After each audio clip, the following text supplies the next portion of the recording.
consagrem a Rússia ao coração de Nossa Senhora, senão ela vai espalhar seus erros pelo mundo. Surge o comunismo.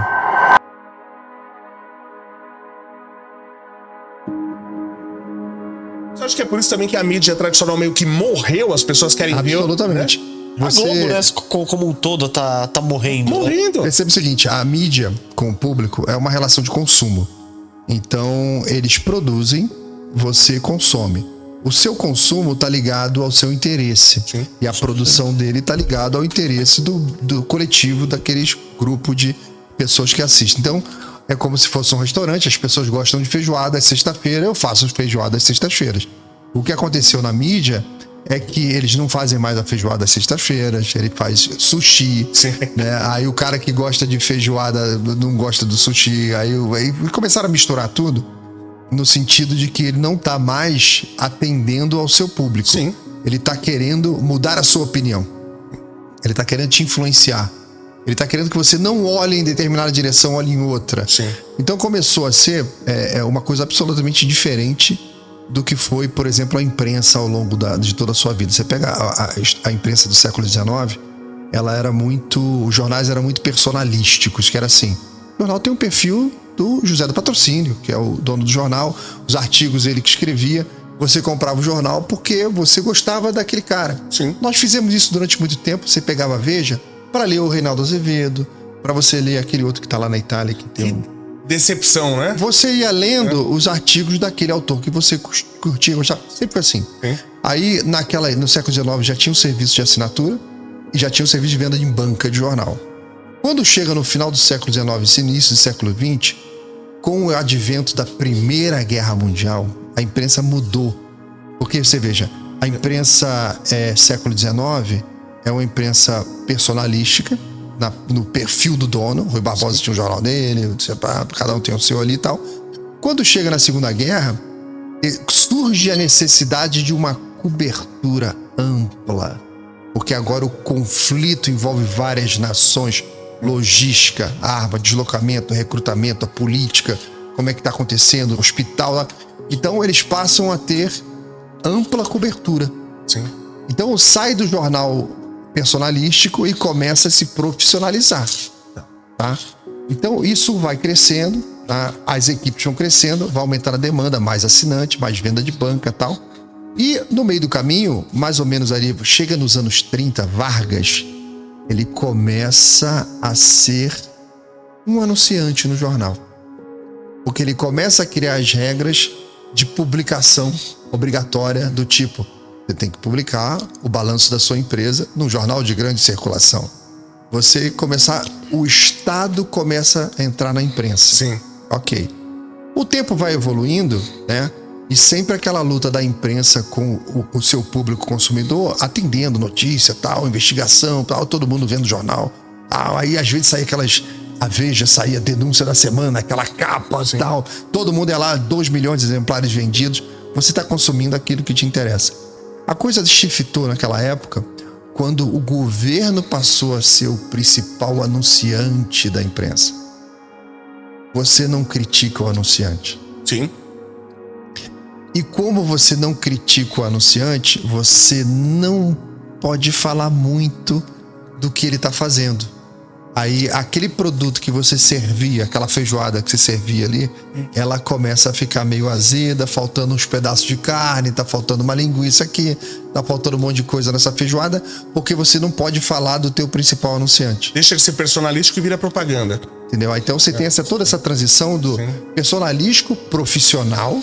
Sim. Ela fica no século XX muito profissional, né? E você tem vários eventos aí na história, presidente americano que caiu por causa de imprensa, aqui cobertura de imprensa era outra coisa também antigamente.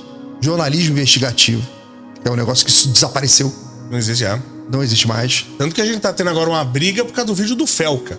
Então cadê os jornalistas que deveriam estar fazendo esse trabalho? A minha crítica aos críticos do Felca, né? Eu fiz 2 vezes na minha live, eu falei essa semana, eu falei, olha só, existe uma expressão latina chamada denuntium necari. Não mate o mensageiro. Sim. Não me interessa a vida pregressa do Felca. Eu estou olhando a mensagem ali que ele entregou, a situação terrível. Se eu ficar discutindo o Felca, eu não estou discutindo o criminoso. Eu não estou lidando com o problema. Sim. Tá? Mas a gente não tá discutindo o criminoso e o problema, a gente tá discutindo censura. Então a gente veio o mensageiro, veio a mensagem e a gente não tá discutindo nem o mensageiro e nem a mensagem. Isso aí é a dialética do porque é o seguinte, Schopenhauer. O caso do Ítalo lá, não conhecia, nunca tinha ouvido falar desse cara, nunca tinha falado dessa tal de Camilinha. Não, fui descobrir agora que ela não vi graça nenhuma, não sei porque que ela faz sucesso. Eu não consegui ver o vídeo todo. Não, achei. Não, o vídeo todo eu até vi, mas vamos lá. Pelo que eu entendi, essa menina tá com ele fazendo esse tipo de trabalho desde os 12 anos de idade. Ou seja, literalmente desde que ela era criança. Sim. Só descobriram agora que ela tem 17? A Fontinelli denunciou, a justiça foi... Mas ninguém tinha visto, porque frente flagrante delito, né? É dever dos agentes públicos, né? Ó, eu conheço algumas pessoas que trabalharam lá no Ministério de Direitos Humanos. E eles foram investigar a questão do Marajó. Sim. Que, aliás, você viu que vários deputados aí votaram contra essa investigação. A investigação do Marajó, que foi feita no primeiro nível, funcionários do Ministério, algumas pessoas, foi um pessoal da Marinha, foi lá investigar. A coisa é tão pesada. Imagina. Funcionário internado, lá no psicólogo. Assim, a putaria tem um nível, a sacanagem tem um nível. A coisa, quando você vai ver a fundo, ela ultrapassa, ela entra no demoníaco. Sim. Então, é tão pesado que tem uma capela no Ministério de Direitos Humanos para dar suporte espiritual aos funcionários. Então, mas por isso mesmo, você não acha que... Porque pra mim, parece que pegaram um boi de piranha. Porque dentro de tudo isso que é a pedo, o Ítalo talvez esteja no nível 1. Sim. Nível 0. Entendeu? Sim. Nível 0, se duvidar. Não que não seja errado o que ele faz, que é errado. Mas me parece que ele foi o boi de piranha. É ele o grande problema do Brasil? Não me parece que é ele. Não, de jeito nenhum. Inclusive, o lobby em cima dessa área é enorme. Sim. As forças que vêm do submundo, aqui ó, submundo. Sim. As forças que vêm do submundo contra isso, agindo. Sim. Eu sei, tá? Eu tô sendo... Tem coisa que a gente não pode falar. Tem coisa aqui que eu vi já em vídeo que eu não posso falar. Eu sei. E o funcionário pegar o celular pra mim, cara, olha isso aqui. E eu passar um mês pra tirar aquela imagem da cabeça. É muito pesado. É muito pesado ao nível assim. Eu não sei nem se a justiça conseguiria consertar um negócio desse. Atinge a gente na humanidade. Consegue, né? Mas aí tem que fazer o que eu já falei, começar a botar uma peninha de morte. Eu não quero você de novo na polícia. Como eu já tô sendo indiciado pela Polícia Federal por atacar Pedro, porque aqui parece que tem que ser a favor do Pedro. Se você é contra, você é atacado. Sabe, entendeu? Os cristãos que são contra a pena de morte, existe um erro na tradução da Bíblia, da King James, a versão que era mais comum na Idade Média, onde a palavra original em hebraico, o hatsak, era não assassinará. A gente falou isso esses dias. Eu sempre faço essa correção.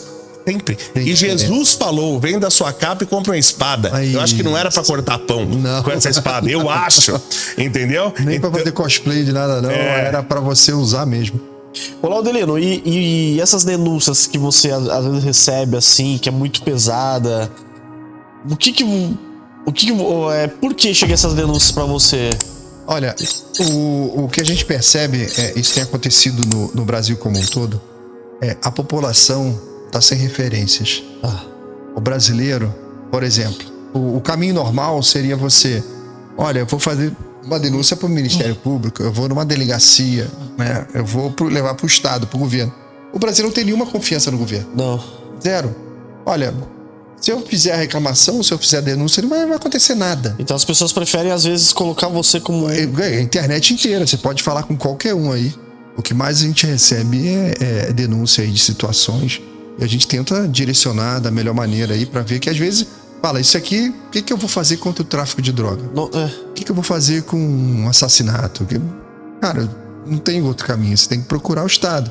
Você tem que registrar. Tá? Mas aí não vai acontecer nada. Mas aqui também não vai acontecer nada aqui, porque eu não tenho nem energia nem força para fazer isso. Mas é um sintoma do brasileiro que tá sem referência e não confia no governo. Não confia de maneira nenhuma no Estado. E você acha que também tem muita coisa que é demoníaco mesmo? Sim. Tipo assim, as forças das trevas, eu falo por quê? Porque eu fico vendo shows e dentro de shows, rituais. Sim. Pô, você pega lá o show da Madonna. Você começa a ver lá, eu gosto muito do Daniel Lopes, ele tá sempre aqui também, o Daniel Lopes. Sim, eu Ele explicou todo o ritual que ela fez. Ela fez um ritual de magia negra com as pessoas no palco lá. E com parte do governo pagando isso daí, artistas vendo, todo mundo lá recebendo. O Daniel é loucaço, né? Ele explica lá no detalhe da conspiração do livro do cara. Não, mas isso tem mesmo. Eu acho que a gente tá vivendo uma luta espiritual. Tudo isso que a gente tá vivendo é espiritual. E não é muito difícil você descobrir o porquê. Se você não acredita que a gente está numa luta espiritual, então você acredita que esse mundo é só material. Sei lá, da onde que veio a tua alma? Exatamente. Teu eu, né? Você tem que pensar assim, tem um livro do Olavo muito bom, chamado Consciência da Imortalidade. Pequenininho, fininho. Sim. Ele faz uma pergunta muito simples, que eu faço a pergunta para a audiência. Você acredita que a sua alma é imortal ou não? Passo para você, como experimento. Eu acho que ela é imortal em questão de... O corpo morre, a alma não. Perfeito. Então, sua alma é imortal. Agora, ela se torna imortal quando você morreu ou ela já é imortal agora? Acho que ela já é imortal agora. Ok. Se ela já é imortal agora, você já parou para pensar que você está vivendo a primeira fase da sua imortalidade? E é verdade. E esse seu eu que está conversando comigo aqui vai durar trilhões de anos na sua consciência. E a merda que você fizer hoje aqui, você vai carregar para sempre. Carregar para sempre, é verdade. Olha como é que é importante as coisas que você faz hoje. Agora vem uma outra questão que eu coloco. Esse livro é muito bom, do Olavo, Consciência da Imortalidade. Quando você percebe isso, você fala, realmente. E ele tem uma aula do seminário de filosofia, que é a aula 56 do seminário. Ele pega um livro da Universidade John Hopkins, chamado Your Eternal Self, o seu eterno eu, que é o pessoal da universidade, ali da John Hopkins, o maior centro do mundo relacionado a cérebro. E o pessoal, os maiores profissionais do planeta dizendo, o cérebro não é isso que a gente está pensando que ele é, não faz o que a gente faz, não guarda imagem, vídeo, som, não processa. Isso aqui é uma proteína, uma massa aqui, porque tem gente que entra em coma, aí eles começam a trazer as coisas da experiência. Tem gente que entra em coma e quando ela volta, a pessoa diz que escutou tudo que a gente conversou aqui. Só que a gente estava monitorando, não tinha atividade cerebral. Onde que ela processou isso? Verdade. Onde que armazenou? E eles vão fazendo isso com vários cientificamente. Eles trazem um caso de um carteiro que surgiu lá no John Hopkins com uma dor de cabeça crônica. Foram fazer um exame do cara, o cara não tem cérebro. O cérebro dele é água. Oxi. Ele só tem aquela base ali do complexo R, né? Aquela parte de trás, aqueles troncos lá de trás. E o cara praticamente não tinha cérebro, era um carteiro. Aí o pessoal fica zoando, é funcionário público, aí não precisa ter cérebro não, tal. Mas é interessantíssimo o livro, porque a conclusão que eles chegam é: onde fica a minha personalidade? Se o cérebro não faz isso, tá? E ele conta o caso de uma moça que foi fazer uma cirurgia nesse livro e que ela era cega de nascença. E que quando terminou a cirurgia, o médico foi conversar com ela, o anestesista também foi lá conversar com ela, e ela falou assim: doutor, eu assisti a cirurgia inteira. Aí, lá no John Hopkins, eles falaram assim: deve ser feita anestesia, não esquenta a cabeça com isso não, tal. Ela falou: não, doutor, olha só, a anestesista está com um par de meia de cada cor ali, ó, uma meia de cada cor. Aí os caras olharam pro pé da mulher, ela tava com uma meia de cada cor. Ela falou: olha, naquele armário dentro do centro cirúrgico tem um livro perdido lá em cima, cheio de poeira. Eu vi lá de cima. E ela vai fazendo a descrição do que eles conversaram na cirurgia, do que eles conversaram na sala de repouso do lado da cirurgia. Vão contando tudo. E ela tinha entrado em coma, ou quase morreu, parada respiratória, cerebral e tal. E o cara que escreve o artigo que estava na cirurgia, do John Hopkins, ele fala assim: basta esse caso para eu afirmar que a consciência não está no cérebro. Sim. Porque onde ela percebeu isso tudo, armazenou, gravou, tá transmitindo pra gente no momento em que o cérebro estava desligado, sem funcionar, parado. Ela cheia de aparelho, porque o coração parou a respiração, parou um monte de coisa. E o cérebro parou, depois ela conseguiu voltar. Então, quando você vê, poxa, a minha alma é imortal, e o cérebro não guarda a minha alma, não tá aqui dentro, não tá aqui. Onde é que tá a minha personalidade? Onde é que tá o meu eu? Aí vem, lá pra trás tem uma teoria de um escritor que escreveu Admirável Mundo Novo, é o Aldous Huxley. Ele fala que... O Léo quer gostar desse... Ele fala que o nosso cérebro é tipo só uma espécie de uma caixa de ressonância, uma interface. Algo que o universo é um monte de coisa e que ele filtra a tua personalidade, e você, quando acorda de manhã, você faz um tipo de download, né? Sim. Da sua personalidade. Aí até ele cita que já aconteceu de você acordar de manhã, sentar na sua cama e não ter a menor ideia de onde você tá? Já, acho que todo mundo, né? Já de você ficar olhando, não reconhece o quarto. Ele fala que o download não terminou. Mas é bem assim mesmo, né? Quem nunca e de repente você... Os paputz, hoje é sábado, aqui, hoje é caramba, segunda. eu tenho que ir pra reunião e tal. Porque o upload lá, o download não tinha terminado ainda. Ou seja, se você reconhecendo isso, você vê, Claudalino, o que isso tem a ver com o que a gente estava falando, da violência do mundo, da política, dessa briga? Você reconhece que esse mundo espiritual existe, tá? Como que eu posso dizer que o resto do universo é material?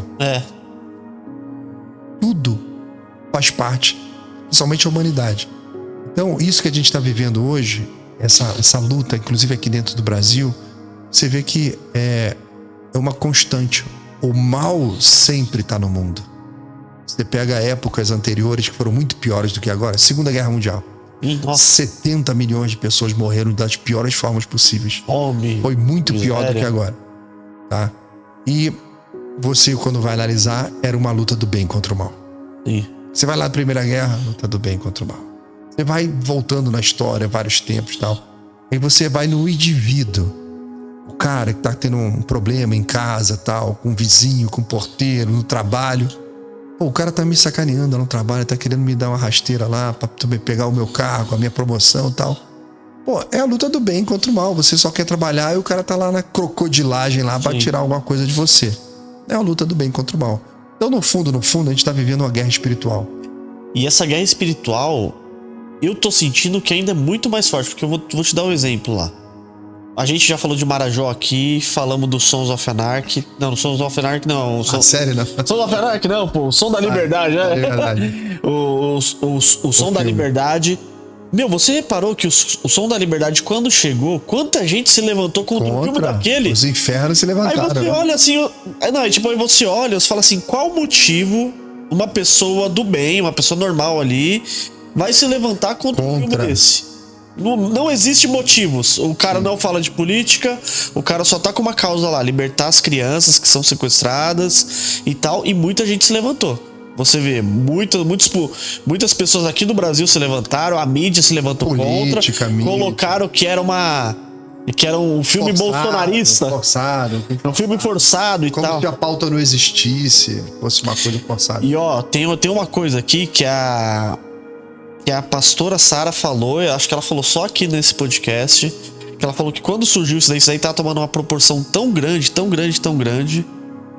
e teve o ataque lá do Hamas. Ela falou que nesse ataque do Hamas aí tem envolvimento pra abafar essa história do Som da Liberdade. Ela falou. Eu vejo. Segundo ela falou assim, ó, isso daí foi pra abafar isso daí que esse buraco é muito maior, mais embaixo. Não, mas ali o negócio do Hamas foi... Israel estava assinando os acordos de Abraão sempre. Você pega a história de Israel, todas as vezes que ele começa a fazer os acordos de paz na região, os outros países, o Hezbollah, o Hamas fazem um grande ato de atentado. Porque eles como tá muito tempo sem acontecer nada, Israel tá tranquilo, os países começam a assinar os acordos de paz, e eles vão lá e tumultuam tudo. Aí para começar a reação de Israel, aí interrompe todos os acordos. Eu lembro que eu estava entrevistando o Ernesto, que era estava trabalhando com a barba do Te Atualizei. Tinha uma entrevista com o ministro Ernesto, que ele já tinha saído. E a gente estava conversando com ele ao vivo. E ele falou assim, eu preciso atender essa gravação aqui rapidinho, essa ligação e tal. Então beleza, depois a gente edita o vídeo, vamos editar depois. Era a galera de Israel ligando para ele, agradecendo, falou... Conseguimos aqui, cara, vamos assinar o acordo de Abraão com mais um país que tá entrando e tal. O Ernesto tinha ajudado. Que era a Arábia Saudita, se eu não me engano. E o Ernesto tinha ajudado na intermediação quando ele estava no governo. E os caras ligaram para agradecer. Sim. Tá? Então, isso quando foi crescendo ali na região, porque o pessoal do Oriente Médio ali, os outros países já perceberam o seguinte, olha, dá pra gente viver bem. Cada um no seu canto. Tô vendendo petróleo, a gente tem turismo, tem um monte de... Para com essas guerras fundamentalistas aí e tal. Dá pra ficar todo mundo bem. E esses países que estão assinando com Israel estão nessa vibe. Sim. Pô, dá pra ficar todo mundo bem, eu já tô bem aqui, não quero me envolver com essas coisas não, tal. Porque ali são muitas etnias, são muitos povos, não tem só judeu e islâmico. Tem um monte de gente. O Irã é persa, é outro time. Sim. Tem os drusos, tem o árabe que não é islâmico, tem árabe cristão, pô. Então tem a mistureba toda ali, sim, na região. E o pessoal tá caindo fora do radicalismo. Quando você vai nas origens do radicalismo, ele surge nos anos 50, depois da Segunda Guerra, com a infiltração da KGB no Oriente Médio. O islâmico se explodindo é uma invenção da KGB. Tá? E aí, quer dizer, olha como é que os assuntos vão longe. Pode ficar à vontade. A KGB, aí eu volto para no começo da Primeira Guerra Mundial, Milagre de Fátima, Portugal, né, recebe a mensagem de que consagrem a Rússia ao coração de Nossa Senhora, senão ela vai espalhar seus erros pelo mundo. Surge o comunismo. Então tem a mensagem de Nossa Senhora, aí surge o comunismo. Se você pegar tudo que está acontecendo de ruim no mundo, você consegue criar um caminhozinho que chega lá no Partido Comunista.